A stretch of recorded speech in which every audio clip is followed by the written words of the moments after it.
आप लोग पैदल गश्त मार्च निकाले हुए हैं सुप्रीम कोर्ट को लेकर, क्या आप लोग की क्या फैसला क्या मांग लेकर? हम लोग बहुजन समाज पार्टी कार्यकर्ता हैं।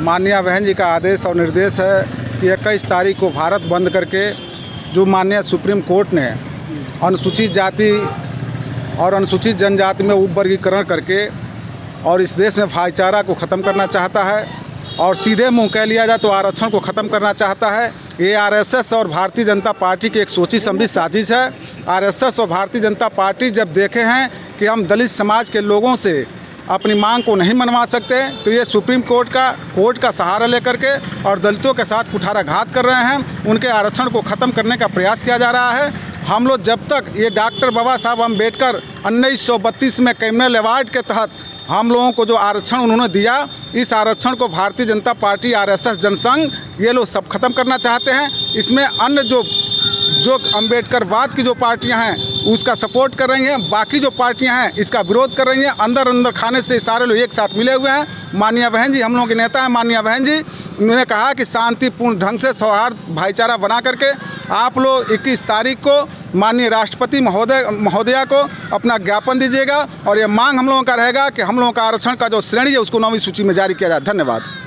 आप क्या करना चाहें, किन मुद्दों को लेकर आप लोग धरना प्रदर्शन कर रहे हैं? आज हम लोग बहुजन समाज पार्टी के विधानसभा अध्यक्ष अनिल कुमार गौतम हमारे नेतृत्व में कार्यक्रम हो रहा है और सुप्रीम कोर्ट की जो 7 जजों की बैठक बेंच बनी थी उसमें आरक्षण को लेकर भारतीय जनता पार्टी ने देखा कि अब हमारी पूर्ण बहुमत की सरकार नहीं है, मनमानी नहीं कर सकते हैं, तो उन्होंने सुप्रीम कोर्ट का सहारा लेकर आरक्षण को वर्गीकरण करने का काम किया और उसने आरक्षण को ख़त्म करने का काम किया।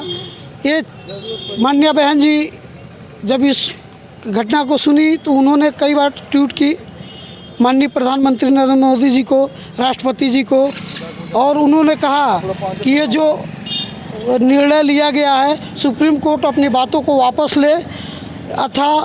18 अगस्त तक उन्होंने टाइम दिया था माननीय बहन जी ने कि 18 अगस्त तक टाइम दिया था कि अपनी बातों को वापस लिया जाए। अगर 18 तारीख तक कोई हम लोग को सुनवाई, अगर हमारी बातों को कोई उल्लेखना का वो नहीं मिला तो 19 तारीख को माननीय बहन जी ने पूरे भारत में निर्देश की कि हमारे समाज के जो लोग हैं SC ST के एक्ट के तहत और हमारे पार्टी के जो कार्यकर्ता हैं अपने शांतिपूर्वक बनाकर अपने अपने ज़िलों में कलेक्टर के यहाँ माननीय राष्ट्रपति महोदय जी को ज्ञापन देने का काम करे और अपने बातों को सुप्रीम कोर्ट वापस ले।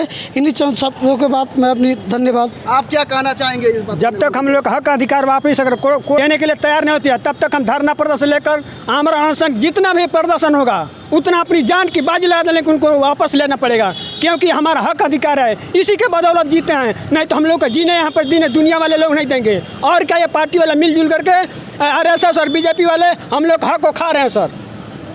तो अगर आपकी कोई सुनवाई आपकी नहीं हो रही बातों तो क्या करना? हम अपना धरना प्रदर्शन जितना भी होगा उतना जारी रखेंगे। जब तक वो मानेंगे नहीं तब तक हम भी नहीं मानेंगे, क्योंकि हमारी हक की लड़ाई है। आप क्या कहना चाहेंगे? पार्टी की मुखिया माननीय बहन कुमारी मायावती जी ने जो निर्देशित दिया है, जो सुप्रीम कोर्ट का जो आदेश है वो सुप्रीम कोर्ट वो अपनी बात को वापस ले। हम लोग हक हुकुम की जो लड़ाई है वो जारी रहेगा जब तक हम लोग का मांग पूरी नहीं होगी। डॉक्टर अम्बेडकर साहब ने अपने लड़ाई के बदौलत इस समाज, अनुसूचित जाति, जनजाति, पिछड़ी जातियों को जो अब तक जो अधिकार दिया है उस अधिकार को सुप्रीम कोर्ट मान ले। मैं हम लोग अपना वापस लेंगे, नहीं तो यह धरना प्रदर्शन चलता रहेगा जब तक हम लोग का हक हुकुम नहीं मिलेगा।